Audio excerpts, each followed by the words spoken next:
Hello everyone. आज के इस सेशन में हम बात करने वाले हैं हमारे जो भोज्य पदार्थ होते हैं उनमें हम क्या करते हैं, भोजन के साथ साथ में कई खनिजों का भी सेवन करते हैं। क्योंकि हमारे पास जो भोज्य पदार्थ होते हैं उनमें ऐसे नहीं है कि केवल विटामिन मौजूद होगा, उनमें विटामिन के साथ में हमारे पास फैट भी होता है, ठीक है, हमारे पास प्रोटीन भी होता है और हमारे पास में खनिज भी होते हैं। अब हम इन खनिजों के बारे में पढ़ते हैं कि हम कौन कौन से खनिजों का सेवन करते हैं और ये जो खनिज होते हैं इनका हमारे शरीर पर क्या कार्य होता है, ठीक है, क्या इफेक्ट होता है।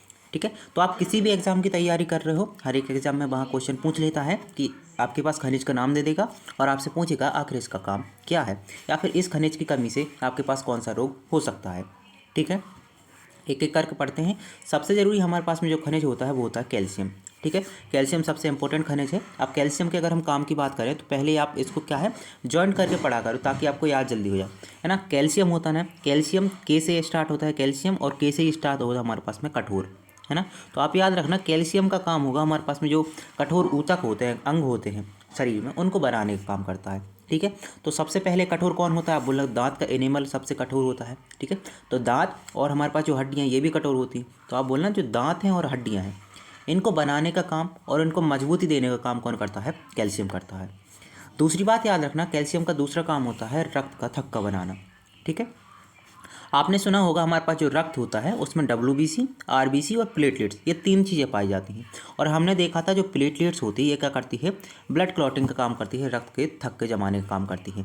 अब इसका सहयोग करने का कौन सा काम करता है, या फिर आपसे पूछ सकता है जो ब्लड क्लॉटिंग होती है इसमें कौन सा आयन सहयोग देता है ब्लड क्लॉटिंग में, तो आप बोलना कैल्शियम आयन ही है जो इसे ब्लड क्लॉटिंग में सहायता करता है। ठीक है, अब दूसरी बात याद रखना, जो हमारे पास में कैल्शियम है ये मांसपेशियों की संकोचन में और जो नसें हमारे पास में होती हैं उनके संचार में भी सहयोग देता है। ठीक है, अगर हम बात करें ये कहाँ कहाँ से प्राप्त होता है कैल्शियम, तो आप याद रखना दूध है, दही है, पनीर है। मतलब सीधी सिंपल बात यह है कि दूध से जितने भी हमारे पास प्रोडक्ट प्राप्त होंगे उन सभी में देखने को मिलेगा। ठीक है, तिल और बादाम में प्राप्त होगा, और मछली एक सार्डिन नामक मछली होती है उसमें भी हमें कैल्शियम देखने को मिल जाता है। ठीक है, ओके, अगर हम बात करें डेफिशिएंसी, डेफिशिएंसी का मतलब होता है कमी। अगर हमारे पास में कैल्शियम की कमी होती है तो कौन कौन से रोग हमें देखने को मिलेंगे, तो यहाँ पे आपको दो रोग देखने को मिलेंगे, एक होता है रिकेट्स, एक होता है ऑस्टियोपोरोसिस। अब जो रिकेट्स होता है ना, ये जो रिकेट्स होता है ये बच्चों में देखने को मिलता है। ठीक है, रिकेट्स किस में देखने को मिलता है, बच्चों में देखने को मिलता है, जिससे क्या होता है इनके जो पैर वगैरह होते हैं वो टेढ़े हो जाते हैं। ठीक है, और जो ऑस्टियोपोरोसिस होता है ये बूढ़े या फिर बुजुर्गों में देखने को मिलता है। ठीक है, मतलब आप बोल सकते हो जो वयस्क इंसान होते हैं ये उनमें देखने को मिलता है। ठीक है, रिकेट्स किस में देखने को मिलेगा, बच्चों में, और जो ऑस्टियोपोरोसिस है ये वयस्कों में देखने को मिलेगा। ठीक है, अब दूसरा हमारे पास इंपॉर्टेंट आयन आता है या फिर आप बोल सकते हो मिनरल्स आता है जिसका नाम है आयरन। ठीक है, अगर हम बात करें कि आयरन का काम क्या होता है तो सबसे पहले याद रखना इसका काम होता है हीमोग्लोबिन को बनाना। ठीक है, अब ये हीमोग्लोबिन क्या होता है, तो आपने पढ़ा हो ब्लड है। ठीक है, आपने ब्लड में पढ़ा है, आपने तीन प्रकार की कोशिकाएं पढ़ी हैं, WBC, RBC और प्लेटलेट्स। तो जो RBC होती है ना, क्या होती है, RBC होती है। RBC में हम देखते हैं, RBC में आपको देखने को मिला, क्या मिलेगा आपको, RBC में देखने को मिला गया हीमोग्लोबिन, जिसे हम HB से प्रेजेंट करते हैं। अगर हम हीमोग्लोबिन को भी अंदर देखेंगे तो हीमोग्लोबिन के अंदर हमें आयरन देखने को मिलता है। ठीक है, और आयरन जो है ना, आयरन के कारण ही हीमोग्लोबिन का रंग कैसा होता है, हीमोग्लोबिन का रंग होता है लाल। अब हीमोग्लोबिन का लाल रंग है और हीमोग्लोबिन पूरे RBC में पाया जाता है, तो हम बोल देते हैं पूरी की पूरी हमारे पास जो RBC है वो कैसे होगी, लाल रंग की दिखाई देगी। ठीक है, तो आपने बोला हीमोग्लोबिन के बनाने में कौन सहयोग करेगा, आयरन करेगा। दूसरी बात, अगर हीमोग्लोबिन बन गया है तो अब क्या होगा, जो भी ऑक्सीजन का ट्रांसपोर्ट होगा, ऑक्सीजन को शरीर में ले जाने का काम करेगा, वो भी काम कौन कर सकता है, आयरन कर सकता है। ठीक है, अगर हमारे पास में आयरन की कमी हुई तो क्या होगा, हमारे पास एनीमिया हो सकता है। तो हम बोल सकते हैं जो आरक्तता है या फिर एनीमिया है उसको रोकने का काम भी कौन करता है, आयरन करता है। ठीक है, अगर हम बात करें कहाँ कहाँ से हमें प्राप्त हो सकता है, तो आप बोलना पालक है, मेथी है, ठीक है, गुड़, दाल है, अंडा और मांस, यहाँ से हमें आयरन प्राप्त हो सकता है। ठीक है, डेफिशिएंसी की बात हमने की थी कि जो एनीमिया होती है मतलब रक्त की कमी हो सकती है, वो किसके कारण हो सकती है, आयरन की कमी के कारण। ठीक है, इसलिए डॉक्टर सलाह देता है कि आप पालक खाइए, चुकंदर खाइए, ठीक है, जहाँ पे आपको आयरन की पूर्ति हो जाए। ओके, अगली बात हम करें आयोडीन की, तो आयोडीन के सबसे इंपॉर्टेंट काम होता है, आपके पास जो गला होता है, गले के पास थायराइड ग्लैंड पाई जाती है। तो थायराइड ग्लैंड में आपके पास जो हार्मोन बनते हैं, एक T3 होता है, एक T4 होता है, इनको बनाने में सहयोग करता है। ठीक है। जो अब देखो, जो थायराइड हार्मोन होता है ना, थायरॉक्सिन हार्मोन होता है, यहाँ से निकलता है। अब वो क्या करता है, हमारे पास मेटाबॉलिक रिएक्शन है, जैसे हमारे पास वसा का पाचन है, प्रोटीन का पाचन है, कार्बोहाइड्रेट का पाचन है, इनको नियंत्रित करता है। तो हम बोलते हैं इनडायरेक्ट जो आयोडीन है वो भी क्या करता है, मेटाबॉलिक जो भी रिएक्टिविटी होती है हमारे पास में, उपापचय क्रिया होती हैं, उनको कंट्रोल करने का काम करता है। ठीक है। और मानसिक विकास में भी ये सहयोग देता है। ओके, स्रोत की बात करें तो आयोडीन युक्त नमक खाइए, समुद्री मछली खाइए। डेफिशिएंसी का हो सकता है, आपके पास गोइटर हो सकता है, और क्रेटिनिज्म हो सकता है। ठीक है, ये दो इंपॉर्टेंट हैं, एक क्रेटिनिज्म है, एक गोइटर है। ठीक है, गोइटर तो आपको याद होगा, ठीक है, जैसे घेंगा के नाम से जानते हैं। एक क्रेटिनिज्म ही आप याद करने हैं, बहुत इंपॉर्टेंट है ये भी। ओके, अगली बात हम करते हैं फास्फोरस के बारे में। ठीक है, फास्फोरस कहाँ पे है, तो बोलना ये भी हड्डी और दांतों के निर्माण में सहयोग देता है। साथ में याद रखना, हमारे पास जो डीएनए आरएनए होता है, इनमें भी हम देखते हैं फास्फोरस पाया जाता है। ठीक है, और जो एटीपी बनाने में भी इसका क्या होता है, मुख्य योगदान होता है। ठीक है। ओके, देखो एटीपी क्यों बोला है, तो देखो एटीपी को जो आप फुल फॉर्म देखो ना, तो इसका फुल फॉर्म होता है एडिनोसिन ट्राईफास्फेट। क्या होता है इसका फुल फॉर्म, एडिनोसिन ट्राईफास्फेट। तो फास्फेट आ रहा है ना, तो आप यहाँ से भी याद रख सकते हो कि फास्फोरस यहाँ में पाया जाएगा। ओके, अगली बात हम करते हैं स्रोत की, तो आप बोलना दूध, दालें, मछली, बादाम इसके स्रोत हैं। ठीक है, अगला आयन हमारे पास में आता है या फिर मिनरल्स आता है, जिसका नाम होता है सोडियम।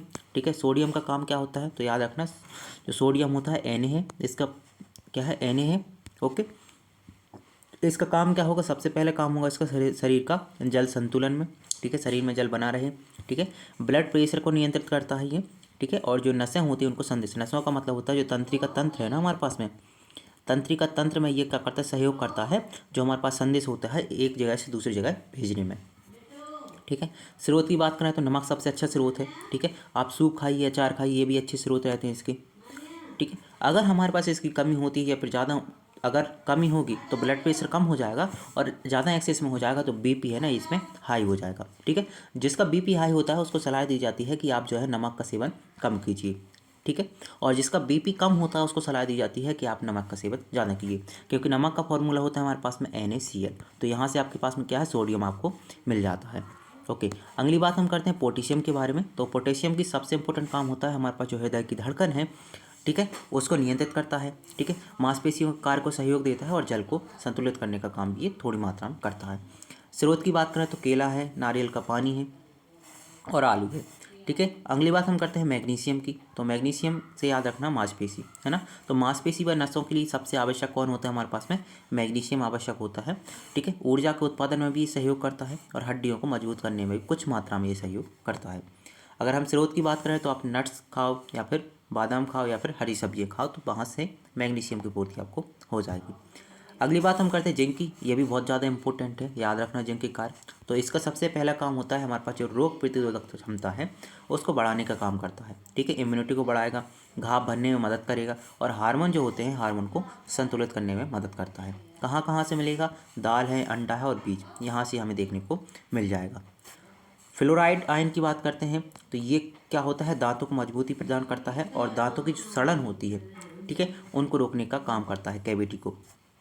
कहाँ से मिलता है, टूथपेस्ट है, ठीक है, और चाय है। अगर एक्सेस ज़्यादा हो जाएगा तो हम देखते हैं हमारे पास जो दांतों का सड़न है वो चालू हो जाता है। अगर हम बात करें कॉपर की, तो इसका सबसे इंपॉर्टेंट काम होता है, ये क्या है, आयरन को अवशोषित करते हैं। ठीक है, आयरन को अवशोषित करता है। अब आयरन अवशोषित होगा तो क्या बोल सकते हैं हम कि ये क्या है, RBC को बनाने का काम करेगा। ठीक है, एंजाइम की क्रियाविधि में भी इसका उपयोग होता है। ठीक है, किसका होता है, कॉपर का। अगली बात करें कहाँ मिल सकता है, सूखे मेवे में मिल सकता है, अनाज में मिल सकता है, और समुद्री भोजन में। ओके, सल्फर की बात करें तो प्रोटीन का ये भी हिस्सा है। ठीक है, बाल, नाखून, त्वचा, इन सभी में क्या पाया जाता है, हमारे पास में सल्फर पाया जाता है। ओके, कहाँ कहाँ पाया जाता है, प्याज और लहसुन सबसे अच्छे स्रोत होते हैं सल्फर के। ठीक है, दालें और अंडे तो ऐसा है कि सब चीज़ें पाई जाती हैं।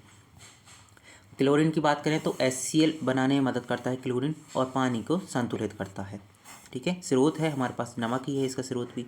ठीक है, सेलेनियम की बात करें, हालांकि इतना इंपॉर्टेंट नहीं है, फिर भी याद रखना, जो सेलेनियम होता है वो एंटीऑक्सीडेंट होता है। ठीक है, और थायराइड के लिए आवश्यक होता है। कहाँ से मिल सकता है, अनाज से, अंडा और मछली से।